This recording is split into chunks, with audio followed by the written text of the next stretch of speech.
আচ্ছা, তাহলে আমরা এখন যেটা পড়ছি সেটা হচ্ছে ওয়াজহু সফি তালিমিল উলুম ওয়া তারিখি ইফাদাতিহি, অর্থাৎ জ্ঞান শেখার সঠিক পথ এবং পদ্ধতি এবং সেটা থেকে কি উপকার পাওয়ার যে কি একটা উপায় আছে সেটা আমরা শিখলাম। তো এই লেখাটা হচ্ছে কার? ইবনে খালদুনের। ইবনে খালদুনের একটা বই আছে, সেখান থেকে নেওয়া হয়েছে। আমরা ওর জীবনীটা একটু মানে পড়ে দেখি। তাইলে ওনার নাম, পরিচয় এরকম কিছুটা আমরা ওর বুলেট পয়েন্ট যেগুলো আছে, আই মিন কিছু, কিছু জিনিস যেগুলো আমরা জাস্ট মনে রাখতে পারবো সেগুলোই। সেখান থেকে বিস্তারিত যা লেখার তা লিখবো। বাস এটাই। তাইলে ওনার নাম হচ্ছে কি আব্দুর রহমান ইবনে খালদুন, যাকে জনক বলা হয় আধুনিক সমাজবিজ্ঞান, ইতিহাস, দর্শন, অর্থনীতি, হ্যাঁ? এগুলোর জনক বলা হয়। আচ্ছা। क्या हुआ? तुम जाते नहीं क्यों?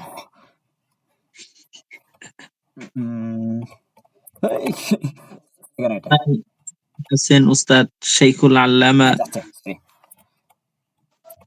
হ্যাঁ, আসছে। আচ্ছা, আধুনিক সমাজবিজ্ঞানের জনক আব্দুর রহমান ইবনে খালদুন। তার পুরো নাম হচ্ছে কি? আবু জায়েদ আব্দুর রহমান ইবনে মুহাম্মদ ইবনে খালদুন। আবু জায়েদ আব্দুর রহমান ইবনে মুহাম্মদ ইবনে খালদুন। তার জন্মসাল হচ্ছে কি 27শে মে 1332 খ্রিস্টাব্দ, অর্থাৎ 732 হিজরি। জন্মস্থান হচ্ছে তিউনিস। আমরা জানি তিউনিসিয়া, তিউনিস বিপ্লবে এই সেই, হ্যাঁ? বসন্ত বিপ্লবে সেই বিস্তারিত কতগুলো। তাহলে তিউনিসিয়া হচ্ছে কি উনার জন্ম। তৎকালীন হাফসিদ সালতানাত। আচ্ছা, যাই হোক।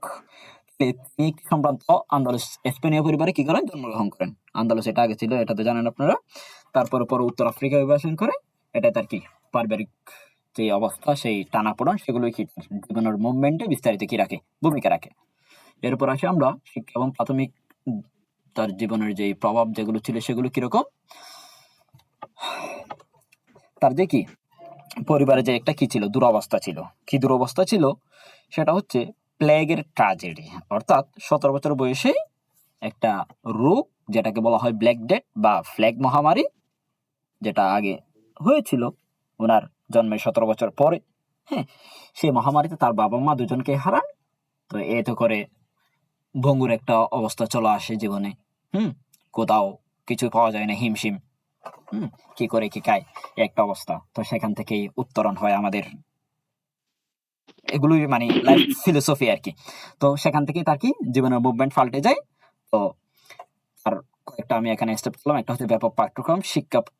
প্রাথমিক শিক্ষা পিতার কাছে শুরু হয়। তিনি খুব কম বয়সে পবিত্র কোরআন হিফজ করেন এবং আরবি ব্যাকরণ, হাদিস, ফিকহ, আইনশাস্ত্র, যুক্তিবিদ্যা, দর্শন, ইকোনমিক্স এই সেই সবগুলোতেই তার কি ভীষণভাবে একদম পরিপূর্ণতার সাথে কি রয়েছে?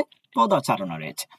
তারপর সারা শিক্ষকের সান্নিধ্য কিরকম? তিনি মাগরিব মানে হচ্ছে উত্তর আফ্রিকার শ্রেষ্ঠ পণ্ডিতের নিকট উচ্চতর জ্ঞান লাভ করেন, যা তাকে এক অনন্য বহুমুখী চিন্তাবিদ হিসেবে গড়ে তোলে।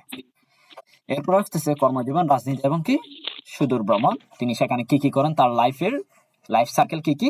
রাজনৈতিক কর্মকর্তা ছিলেন, তারপরে মিশরের শিক্ষকতা করেন, প্রধান কাজী বিচারপতি হন কিসের? মিশরের মামলুক সুলতান তাকে কি মাযহাবের প্রধান কাজী হিসেবে কি নিয়োগ করেন। তারপর তৈমুর যে আমরা প্রসিদ্ধ জানি, ওনার সাথে ওনার কি সাক্ষাৎ হয় দামেস্কে।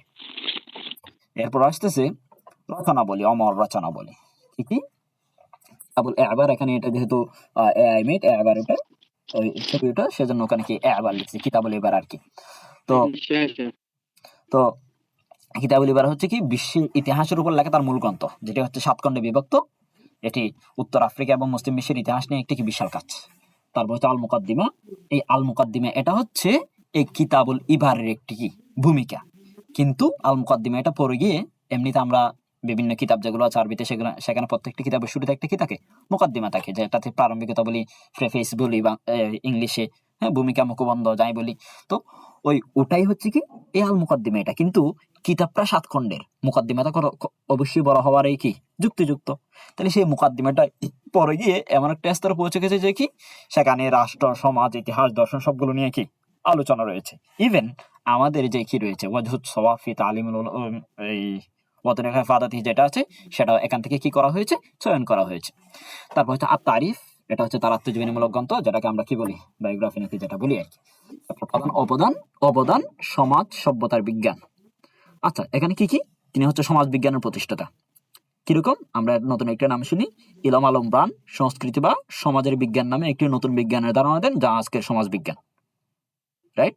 তারপর হচ্ছে তার ইতিহাস দর্শন।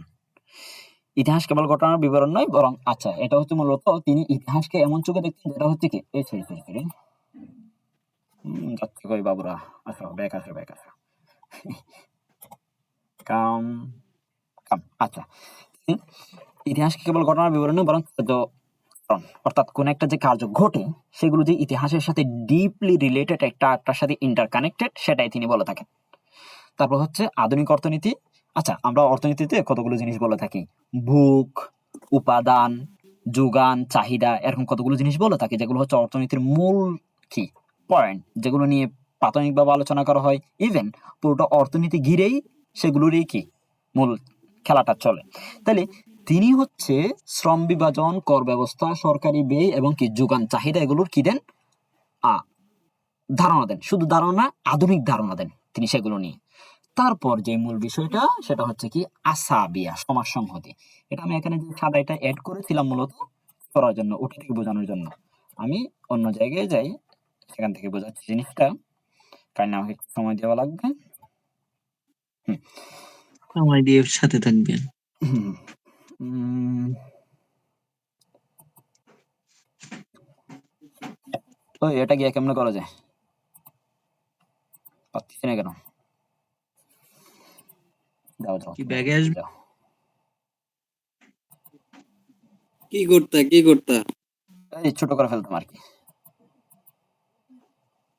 তুমি আগে ইয়াতে পেস্ট করো, এন্টার বাটন ক্লিক করলে তো পরে ইয়াত করতে পারবো, অথবা হয়েছে কন্ট্রোলটারে দিয়ে। হয়েছে হয়েছে। হ্যাঁ, আচ্ছা, যেটা বোঝাতে চাচ্ছিলাম আমি সেটা হচ্ছে, হ্যাঁ, হয়েছে।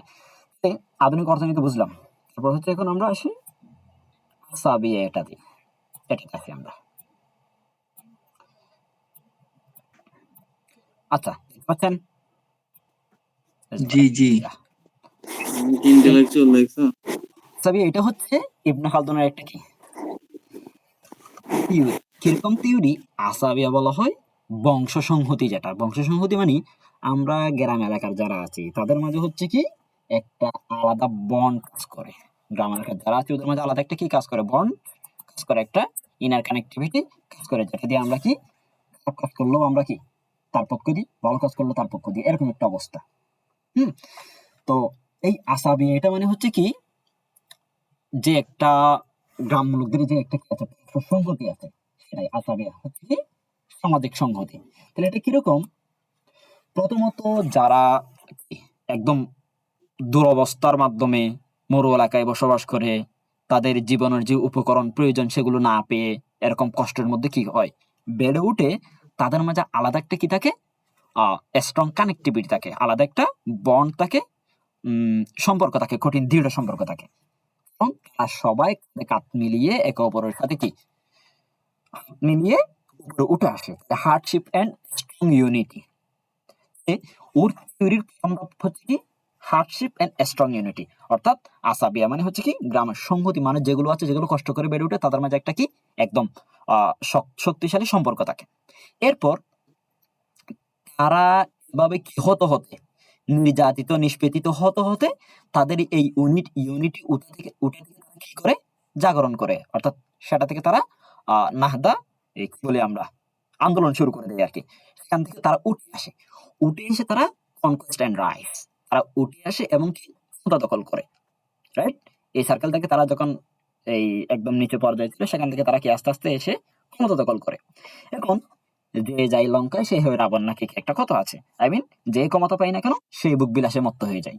ঠিক তেমনি যারা এতদিন কি বলে না, আমরা একটা কথা বলি, এই যে সবসময় লুডা হয়তো বলে সে নাকি কি কোটিপতি হয়ে বদানা বলে, আই মিন যে একদম কি কিছু চিন্তা না, সে এখন এখানে এসে কি যার পড়ার জন্য গেঞ্জি ছিল না, সে এখন কি প্রাইভেট কার নিয়ে ঘুরে, এই টাইপ অবস্থা। এখন বুক নাড়া নাড়া বিলাসে কি, কথা।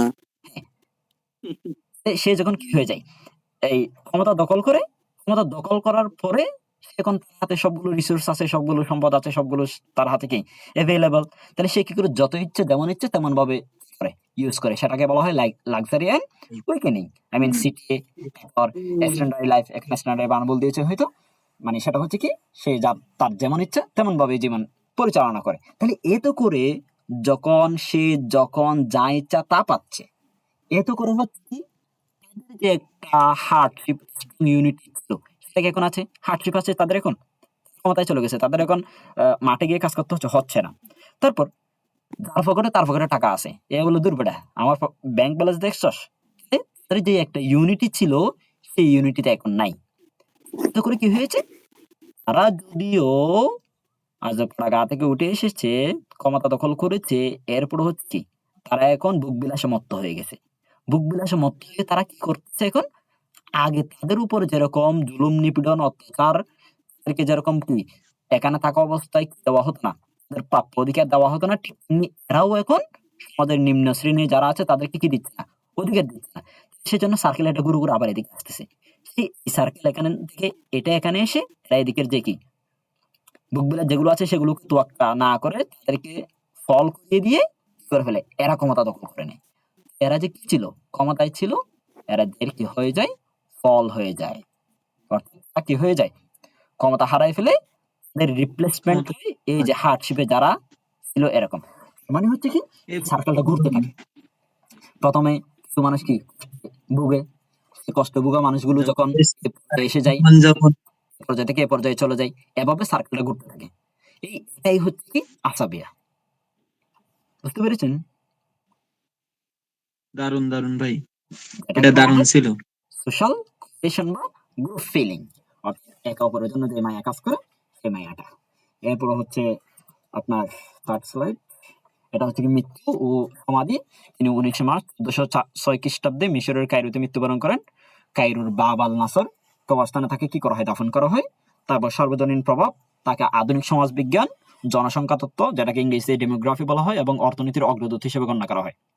ইভেন তার কাজ পশ্চিমা বিশ্বে যেগুলো আছে তারাও কি প্রতি কদম কদম অনুকরণ করে, যদিও তারা নামটা চেঞ্জ করে ফেলে, ইবনে খালদুনকে ইবনে খালদুন বলবে, যেমন দাউদকে কি বলতো কি একটা শব্দ আসতেছে না এখানে, ডেভিড, হ্যাঁ, এখন নাম চেঞ্জ করে ফেলে।